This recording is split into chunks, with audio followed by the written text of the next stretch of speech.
discussão dessa questão, eu achei que era importante, né? Eu me coloquei 3 perguntas que eu achava interessante responder, né? E colocar para debate aqui. E as 3 perguntas que eu coloquei é: qual é a relação entre quadrinhos e direitos humanos? Qual é a relação que existe entre esses dois campos? Se essa relação existe, por que ela existe? Né? Quais são as justificativas, né, as razões de ter existido essa aproximação entre essas duas linguagens? E o que essa relação pode contribuir para os direitos humanos? Então, basicamente, são as 3 perguntas que eu me coloquei e que eu vou tentar responder, né, ao longo dessa apresentação. Qual, por quê e o quê? As 3 coisas que eu queria me debruçar um pouco mais. Né? Tipo, para você conseguir estabelecer uma relação entre 2 campos, entre dois conceitos, você precisa primeiro definir, né? Você precisa primeiro dizer o que é que eles são para você poder defender que existe uma aproximação entre eles. E aí, primeiramente, eu vou conceituar um pouco o que são direitos humanos, né, e o que são os quadrinhos. De uma maneira, não quero entrar em nenhuma discussão epistemológica mais profunda sobre a natureza dos direitos humanos, a natureza dos quadrinhos. Eu acho que isso não interessa tanto aqui para o nosso objetivo. Mas eu acho que é válido só para apontar como referencial o marco assim, teórico para se estabelecer essa defesa entre a relação entre esses 2 campos. O que de direitos humanos que eu peguei foi de um cara chamado Brian Orange, que ele tem esse livro Human Rights Concept and Contest, eu não sei se foi traduzido para português, mas enfim, nesse livro ele tenta estudar, né, qual é a conceituação de direitos humanos hoje em dia.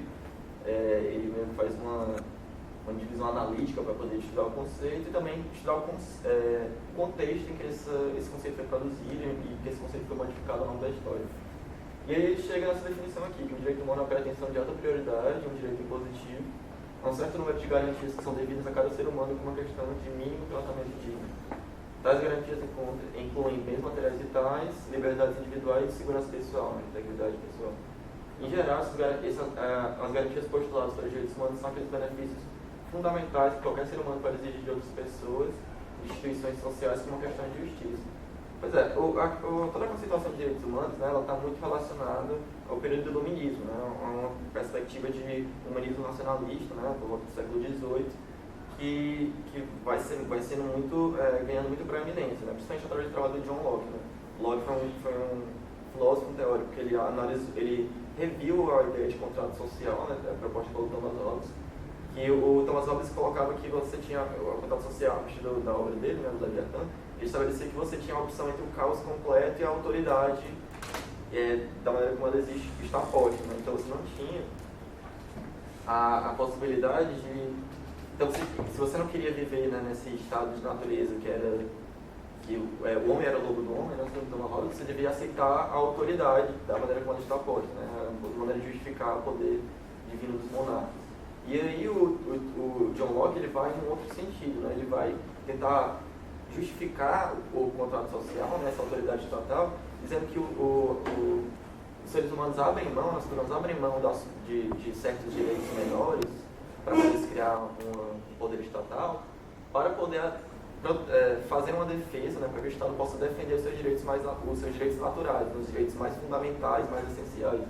Então, tipo assim, a justificativa de um poder estatal, né, é exatamente no fato de existir direitos naturais que ele deve proteger e que se ele não proteger esses direitos naturais, né, que segundo John Locke são a liberdade, a vida e a propriedade, a sociedade tem direito até de modificar essa forma de governo, né, de derrubar o governo.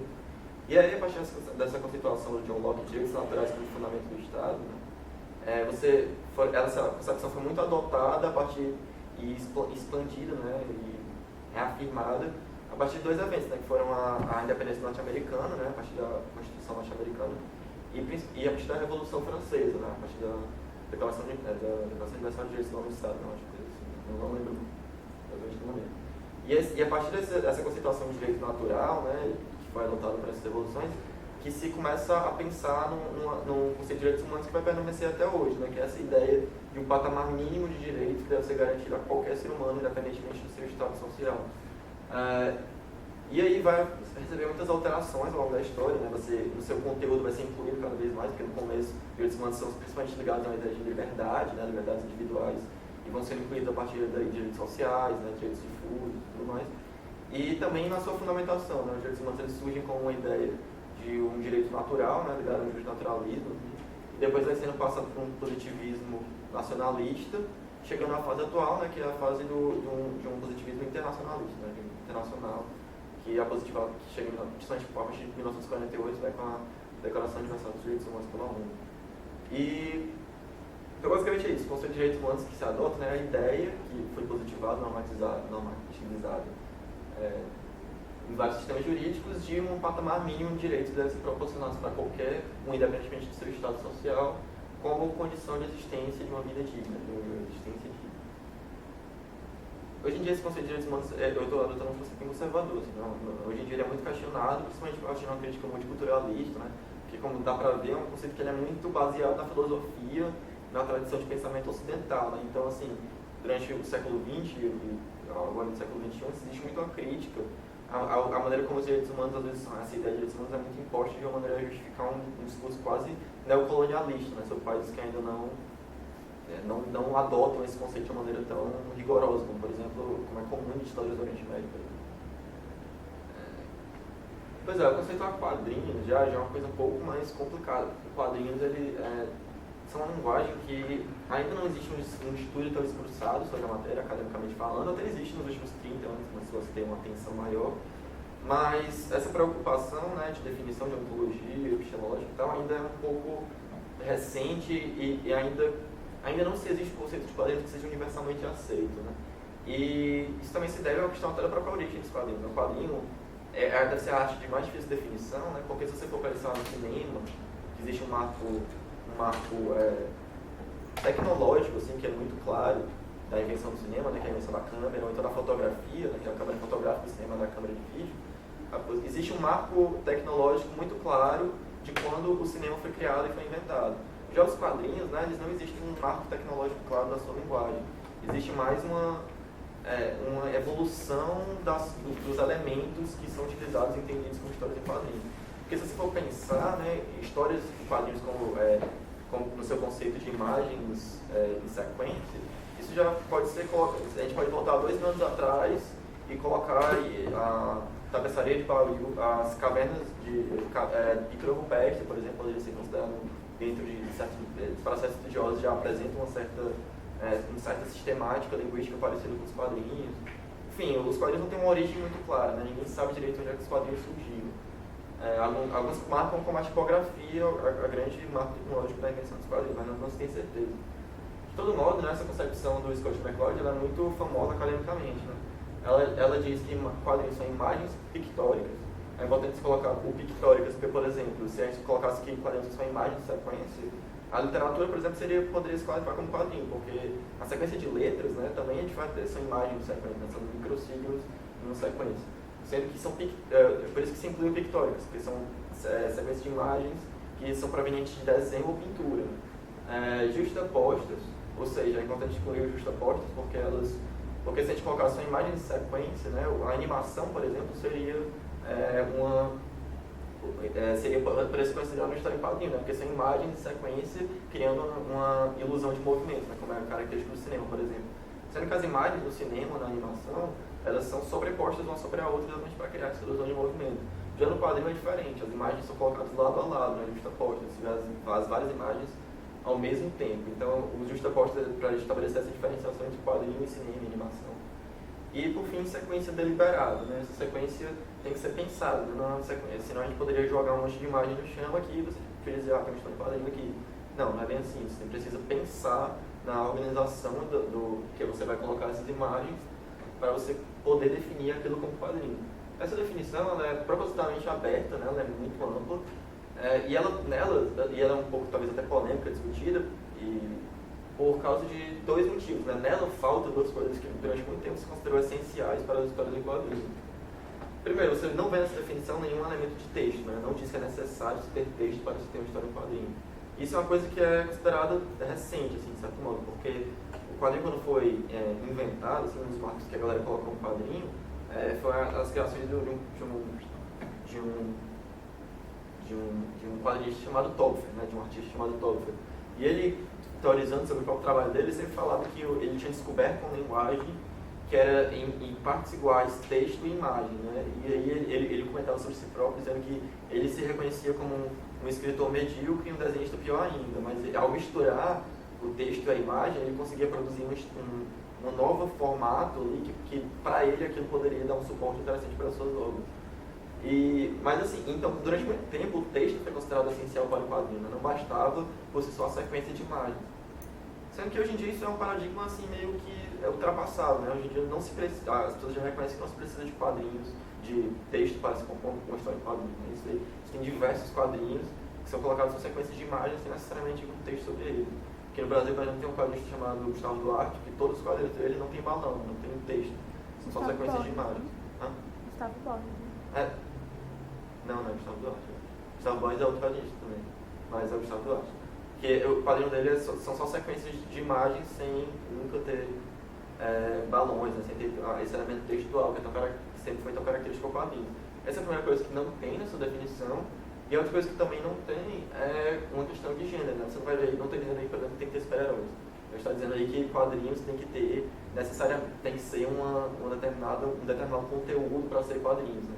Que é uma coisa que sempre foi muito característica. Assim, muitos estudiosos do quadrinho sempre colocaram alguns elementos necessários para constituir uma história de quadrinho, era a presença de personagens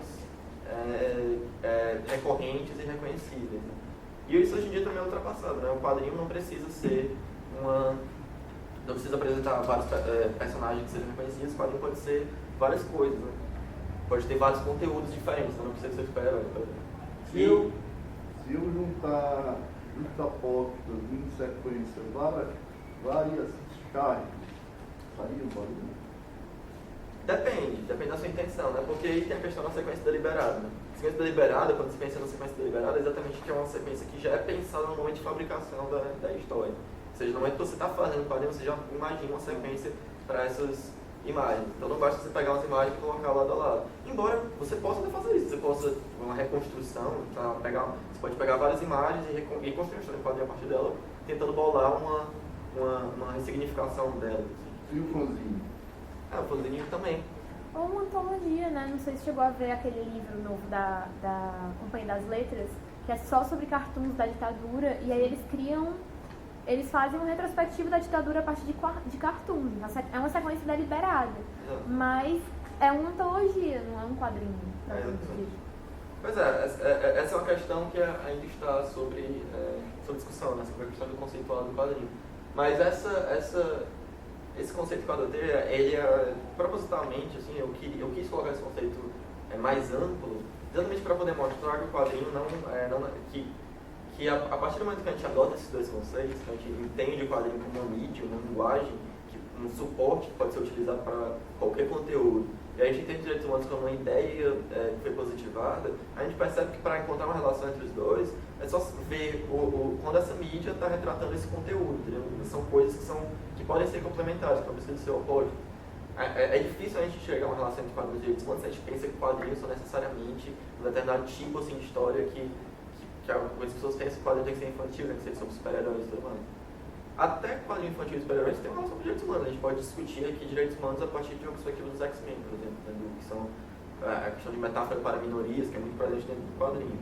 Mas, a partir do momento que a gente entende o quadrinho de uma maneira mais ampla, é mais fácil você verificar que essa relação entre quadrinhos e direitos humanos é muito possível, porque basta existir quadrinhos que tem no seu conteúdo, né, que dentro de obras que preencham esses requisitos necessários para ser quadrinhos, que tratem com temas relacionados aos direitos humanos. E aí, a partir do momento que a gente encontra isso, que a gente estabelece esses dois conceitos, e a gente estabelece que só precisa existir para assistir essa aproximação, isso que eu falei, a pergunta que sai é se essas obras existem, né? Se existem obras, de fato, no formato de quadrinhos que retratam temas, que retratam direitos humanos.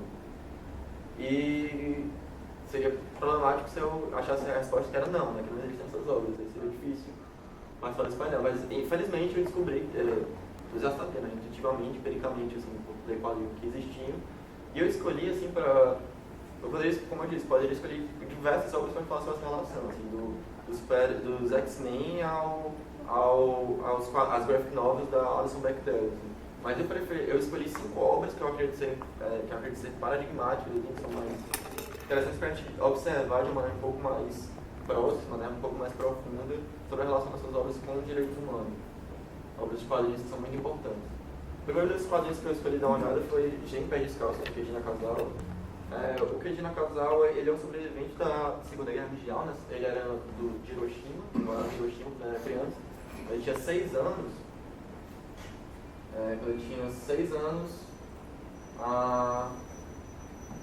ele tinha 6 anos quando a bomba foi jogada em Hiroshima, né? As armas nucleares, a bomba nuclear.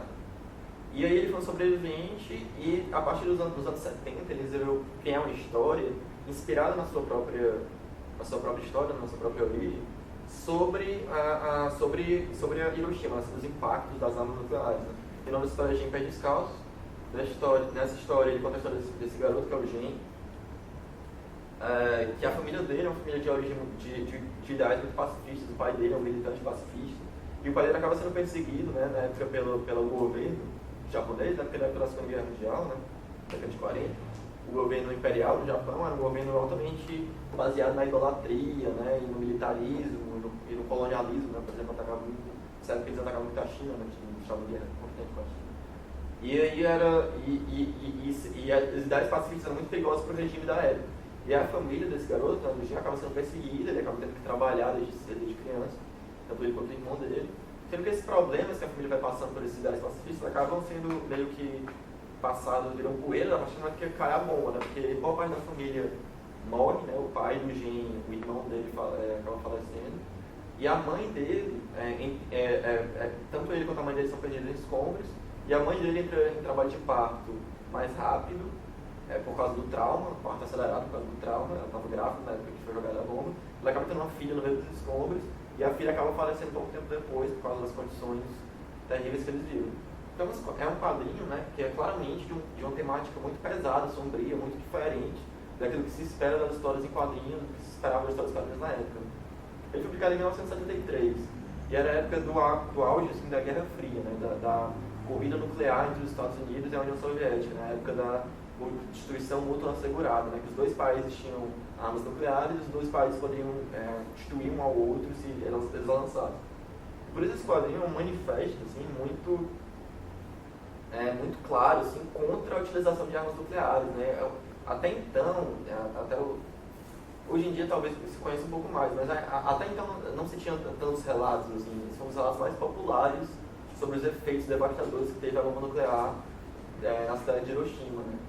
E aí o quadrinho mostra várias cenas muito chocantes, né? Essa cena aqui, por exemplo, o Gen está correndo pela cidade e as moscas se agrupam ao redor do corpo dele, que são as moscas que estavam ao redor dos corpos dos cadáveres, né, dos defuntos que estavam pela cidade.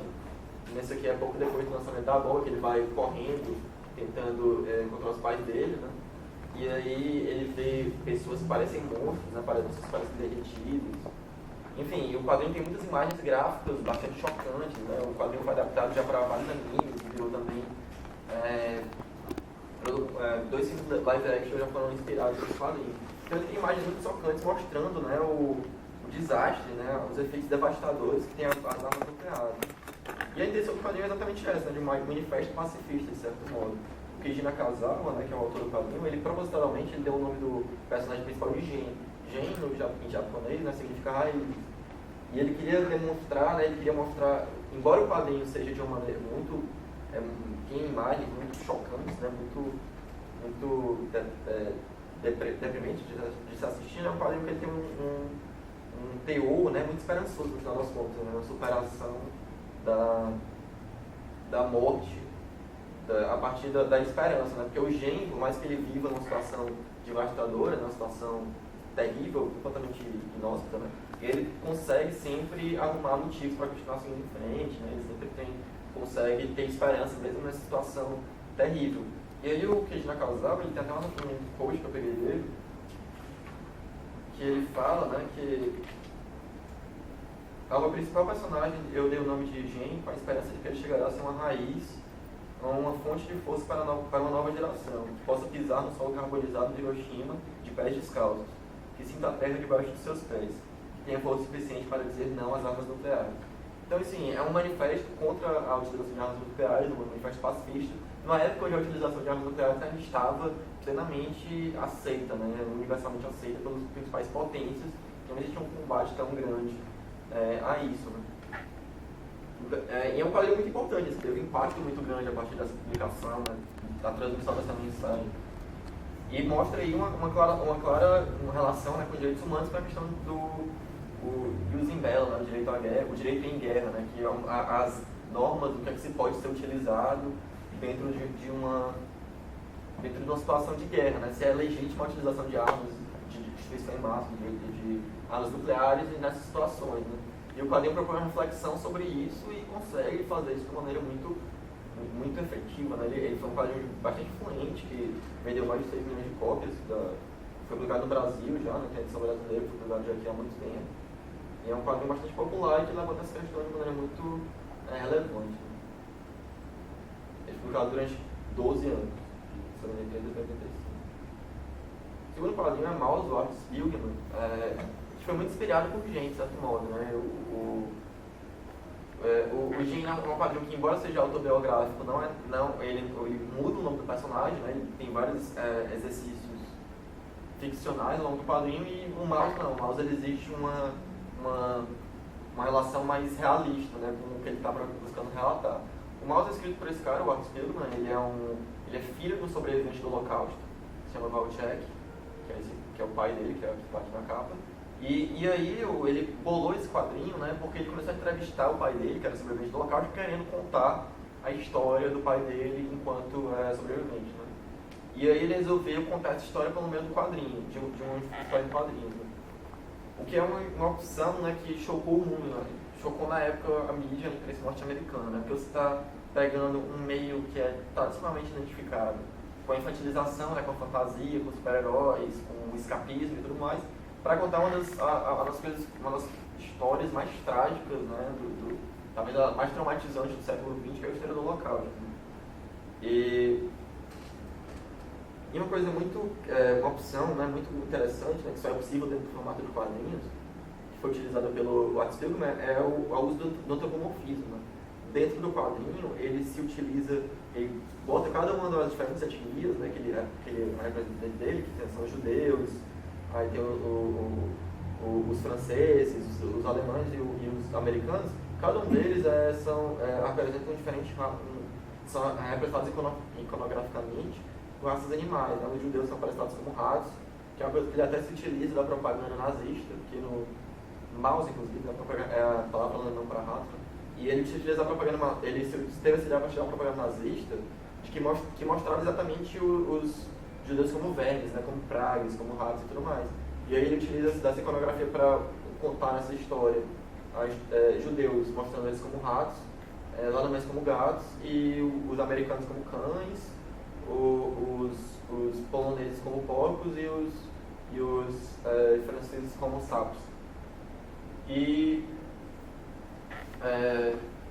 essa opção antropomórfica, né, tem um sentido nela, porque a partir do momento que ele mostra os judeus como ratos, né, ele está fazendo, de certa forma, uma incorporação, né, uma apropriação do discurso nazista. Né, ele está mostrando como esse discurso de divisão por raças, né, ele está contando essa história, uma história sobre racismo, e usa essa divisão por raças, justamente para mostrar como esse discurso legitima, de certo modo, esses atos absurdos, né, esses atos destruidores que foram perpetrados. Né, porque a partir do momento que ele, por exemplo, ele mostra, tem cenas, essa aqui é uma cena que é chocante do quadrinho, que ele mostra que eles levavam os judeus, né, para covas onde eles eram jogados, e nessas covas tinham tanto os corpos de judeus que já estavam mortos, como corpos de judeus que ainda não estavam.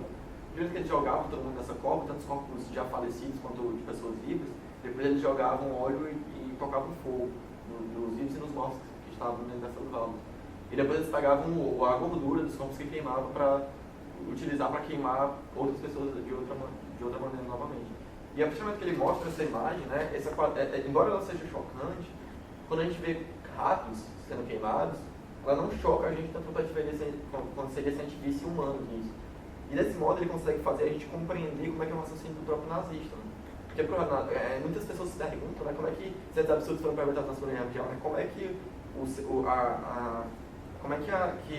os alemães aceitaram, né, esse extermínio dos judeus muito espaço incógnito, né? Tem até a famosa tese da Hannah Arendt da dualidade do mal, né? Da ideia de que é praticamente mais assim aceito, né? Esse massacre. E, tipo, e a partir do momento que ele mostra como esse discurso nazista legitima esse próprio massacre, né?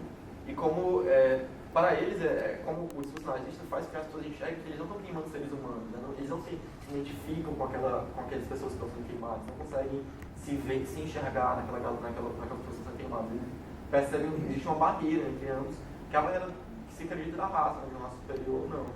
E aí o Spillman, ele utiliza desse discurso de raça, e ele começa a ridicularizar ele ao longo do quadrinho, né? Mostrar como ele não faz sentido, como não faz sentido essa diferenciação racial, né? Mas ele faz, a partir do momento que ele utiliza isso para a gente poder compreender, né, de como é que surge esses atos, como é que surge esse discurso. Mas isso não é muito distante de hoje não, né? A naturalização e a diferenciação. Bandido bom é bandido morto, favelado gentinho que pode ser substituído, pode ser eliminado. Sim, exatamente, com certeza. É um discurso que ainda permanece, né? E como a gente fala em direitos humanos, é uma coisa que é constantemente que é relacionada, né, com os direitos humanos, né? Que é exatamente isso de que a nossa condição humana, né, por si só, já nos coloca em certo patamar de direitos que não devem ser infringidos, né? E o ser humano pode passar por isso. Que é uma ideia que às vezes se passa por cima das coisas do bandido bom, bandido morto, né? Hoje, até se não me engano, essa semana vai ter uma manifestação em São Paulo que é contra os direitos humanos dentro da polícia, uma coisa assim. Porque é uma coisa até contraditória, né? Porque os direitos humanos, um dos direitos humanos mais essenciais é o direito à liberdade de manifestação, né? Então, a manifestação que é contra ela própria, de certo modo. Mas enfim, ainda permanece, né? Esse discurso, hoje em dia muitas pessoas relacionam os direitos humanos a defender vagabundo, a defender criminoso, exatamente porque os criminosos, né, os prisioneiros, os bandidos, né, são os infratores, eles são considerados, são muitas vezes aqueles que mais se buscam retirar esses direitos mínimos, né? Por isso que os direitos humanos às vezes têm um enfoque nessa área, é muito importante os direitos humanos terem enfoque nessa área, porque são normalmente os direitos humanos que são as pessoas que têm os seus direitos humanos mais infringidos, né? Normalmente são os prisioneiros, né? Que são as pessoas que normalmente não se têm atenção à preservação dos seus direitos mais básicos. Não só eu citei os bandidos, mas eu vou citar uma coisa. Há uns 20 dias atrás saiu uma crônica no Diário do Nordeste, fazendo uma relação de que a chegada do aquário ia mudar a cultura, o povo, a educação do povo do Poço da Draga. Né? Como se eles fossem assim, os índios, né? Os bichos africanos lá da África, estava a civilização chegar, que é totalmente o contrário. Quando o aquário se instalar ali, eles vão se desumanizar. Vai haver uma gentrificação geral. Se desumaniza, não se tira a relação com a terra. Pois é, exatamente, ainda se legitima. A guerra acabou há tanto tempo, mas... Pois é, uma coisa que a crítica dos direitos humanos se coloca muito hoje em dia, né, que é uma teoria um pouco mais crítica, né, é porque os direitos humanos, embora eles estejam positivados, né, embora eles sejam reconhecidos pelos diferentes sistemas normativos, eles, para a sua efetiva aplicação, eles têm que ser aceitos universalmente culturalmente, né, a nossa ideia, né, eles têm que ser romper a barreira da própria letra da lei para poder chegar, a gente possa defendê-los e de fato efetivá-los, né, que eles possam ter uma eficácia real, né, e isso ainda está muito distante, né, muitas vezes, embora os direitos humanos sejam positivados há pelo menos, se a gente for utilizar a Declaração Universal dos Direitos Humanos da ONU, né, desde 48, quase 70 anos, embora já esteja positivado há tanto tempo, eles ainda não são respeitados porque culturalmente, né, universalmente, as pessoas não têm essa concepção tão clara na sua cabeça, né? Embora a gente tenha evoluído muito de um tempo atrás, né, com certeza, mas ainda é muito distante, né, a ideia de que a gente vai conseguir respeitar isso de maneira realmente tão efetiva quando se coloca